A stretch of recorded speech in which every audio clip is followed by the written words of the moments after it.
Rockstep Capital and the City of Scottsbluff rework a contract as they look to bring more businesses to Uptown Scottsbluff and the former Kmart Building Plaza. KNEB.TV News starts right now. From your trusted source for news in western Nebraska and eastern Wyoming, this is KNEB.TV News. Presented by Platte Valley Companies, premier provider of financial services. Hello, I'm Ryan Murphy. This is KNEB.TV News powered by Platte Valley Companies. Thanks for joining me. In our top story, the Scottsbluff City Council has begun work to finalize the redevelopment contract with the owners of the Scottsbluff Mall and former Kmart Plaza. The first reading of the ordinance for the redevelopment plan for the Kmart property was discussed during Monday night's City Council meeting. One of the key parts of making this project a reality will be increasing the levied occupation tax from 0.5% to 2%. City Attorney Kent Haydenfeld explained what the added tax would be used for. Yeah, to pay the infrastructure improvements and the remodeling they want to do, and all of that is part of their larger financing package that they've been asking us about, and we've been. How long has it been, Sharia? Has it been a year? It's been a year, yes. When they first approached us, we've been having meetings about how they're going to finance these improvements they want to do, and this is part of the entire package. We want to get it started so that they can start doing some of the improvements.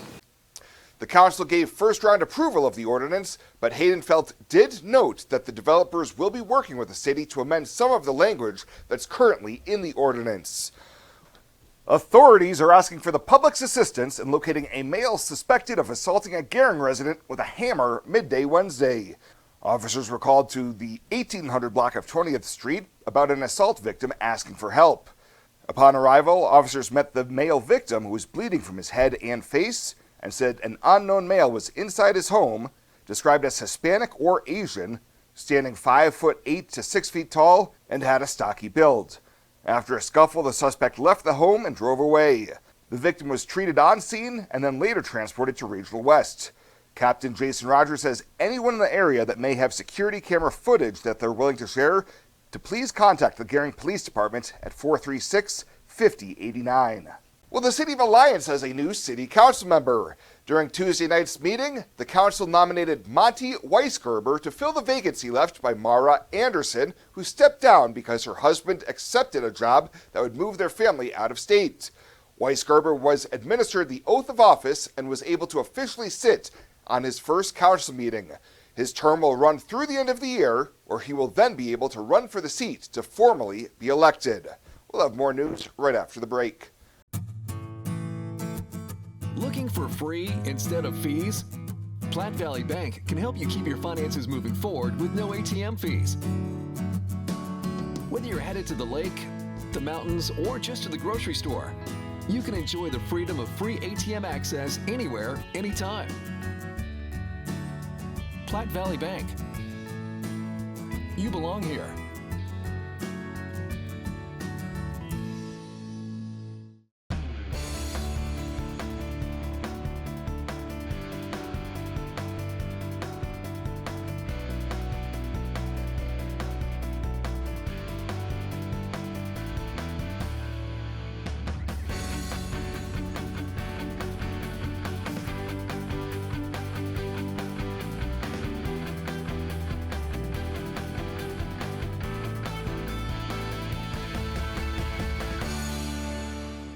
Welcome back.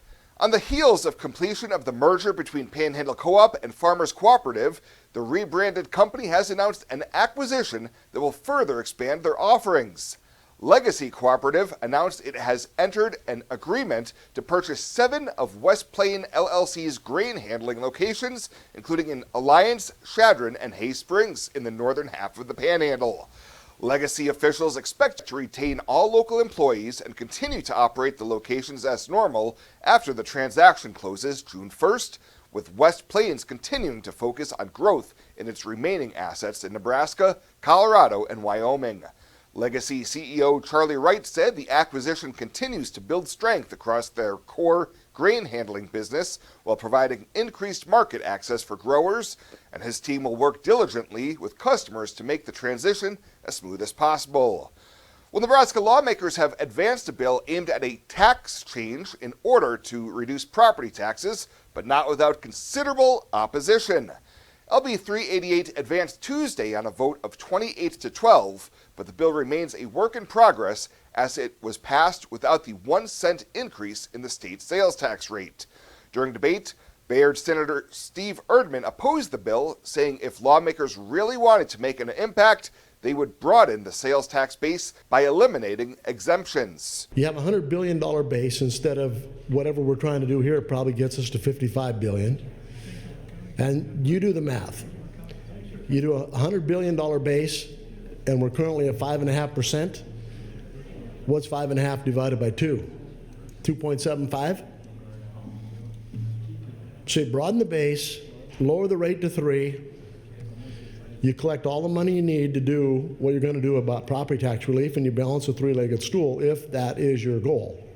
A number of lawmakers were surprised when Erdman made a last-minute vote change to allow lawmakers to reach 33 votes to invoke cloture on the bill, which he then voted against.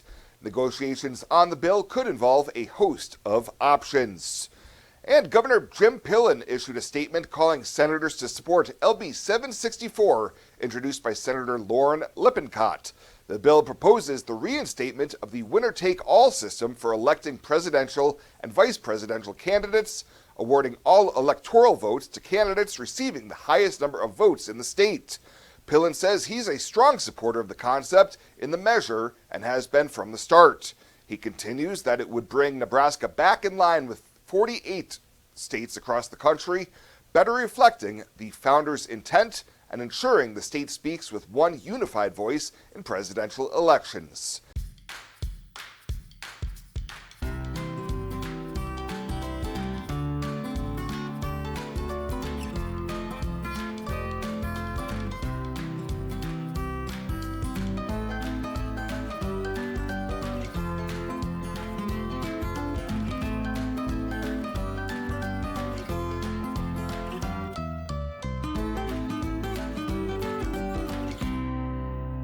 The wait is over. Ensemble entry doors exclusively from Renewal by Andersen have arrived with an incredible offer. Secure, timeless style, elegant features, customized countless ways with the legendary quality of Renewal by Andersen. Right now, you get 20% off every Ensemble entry door, no money down, no interest, and no payments for 12 months, no payments for a year. Please scan the QR code on your screen or visit rbawyoming.com now to book your free estimate. Ensemble entry doors, the wait is over.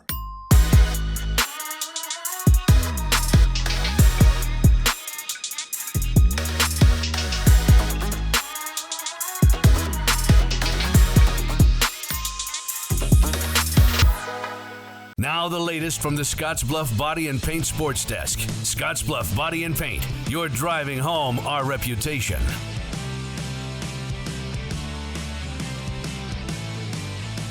Here's your Thursday TV update on sports. The WNCC baseball team had home action earlier this week on Tuesday, stepping out of conference to play Garden City Community College, a school out of Kansas. Cougars had won 8 of their last 9 entering, but couldn't muster much offense in the 2 games over at Cleveland Field against the Broncbusters. Just 4 total runs in the doubleheader. All of those runs coming in the bottom of the first inning in Game 1. Usai Nakano and Kensei Okoye, the lone RBIs for WNCC as they fell by the final of 8-4. Then a shutout in Game 2 with Garden City winning it 8-0. WNCC on the diamond will look to get back on track with a wraparound road series Sunday and Monday at Lamar Community College. The Cougar softball team, they've been off for quite some time. They've got a weekend split series with NJC. They'll play a pair tomorrow in Sterling before hosting NJC at Volunteer Field coming up on Sunday. In high school sports, let's look at golf and tennis. On the links yesterday, Scottsbluff won the boys' invite at Sydney, with Garing finishing in second place. It was a combined 27-shot win for the Bearcats, who were led by meet medalist, the winner yesterday, Tommy Dredla, who shot an even par round of 72. Then in tennis yesterday, the girls' North Platte invite was actually held in Kearney, with Scottsbluff, Garing, and Alliance all in attendance there. Kearney and Grand Island finished 1-2. Scottsbluff in 7th place. Garing was 9th, and Alliance finished 10th on the day. The top finisher among local players was Scottsbluff's Abby Roberts, who was 3rd at number 2 singles. That is the latest today from the Scottsbluff Body and Paint Sports Desk. I'm Chris Cottrell. Morrill County Community Hospital and the behavioral health providers are here to help. Amber Dean specializes in mental health care, which includes medication and therapy across a person's lifespan. Melody Lacey helps people deal with a wide range of behavioral problems, from depression and anxiety to child psychiatry. Our dedicated team is committed to you and our community every time. At Morrill County Community Hospital, Bridgeport, Nebraska. Exceptional care right here at home.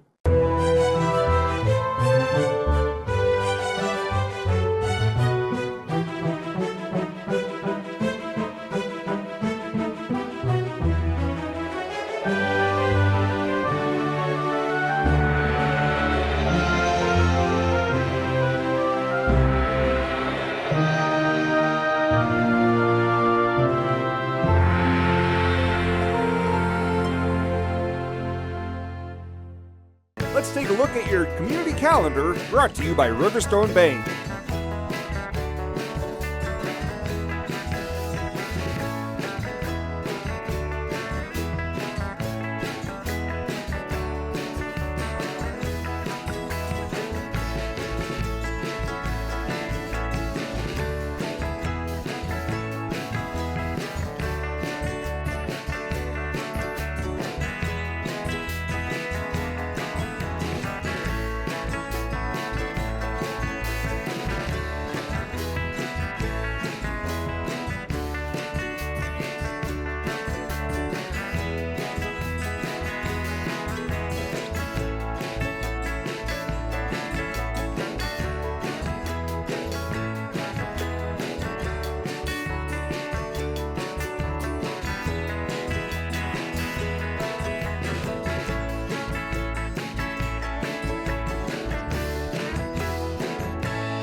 The community calendar is brought to you by Riverstone Bank. We're local and we love our community. Culture trumps everything else. In my years, I've never worked for a company that treats people the way this one does. It is my passion for agriculture that brought me here in the first place, but not only that, there's a huge family-oriented atmosphere within the 21st Century Equipment. I love working for 21st. They found something in me that I didn't know in myself. An intern to where I'm at now is such a great opportunity, and that is what this company is about. Tired of feeling stuck? Not sure if you are on the right track? Platte Valley Bank can help keep your finances moving forward with checking account options to fit your lifestyle and an online account chooser to make finding the right account easy. Control your financial future with helpful budgeting tools and automatic savings plans. Now is the time to enjoy the ride with Platte Valley Bank. You belong here. And finally tonight, the hard work from a local civic organization and the generosity from local individuals and businesses will pay dividends for Northfield Haven. Leadership Scottsbluff hosted their annual Hoops for Heroes event last Friday at the Garing Civic Center. Attendees were able to enjoy college basketball games on the big screen, bid on a wide variety of silent auction items, and enjoy a nice spread of food and drink. This year's benefactor is the recently opened Northfield Haven in Garing, and proceeds from this year's event will be donated so they can purchase a 15-passenger van. The class of 34 is scheduled to present the check during a ceremony on April 17th once the final totals are calculated. Well, that does it for us this time. Thank you so much for tuning in. Stay safe out there. We'll see you here next time.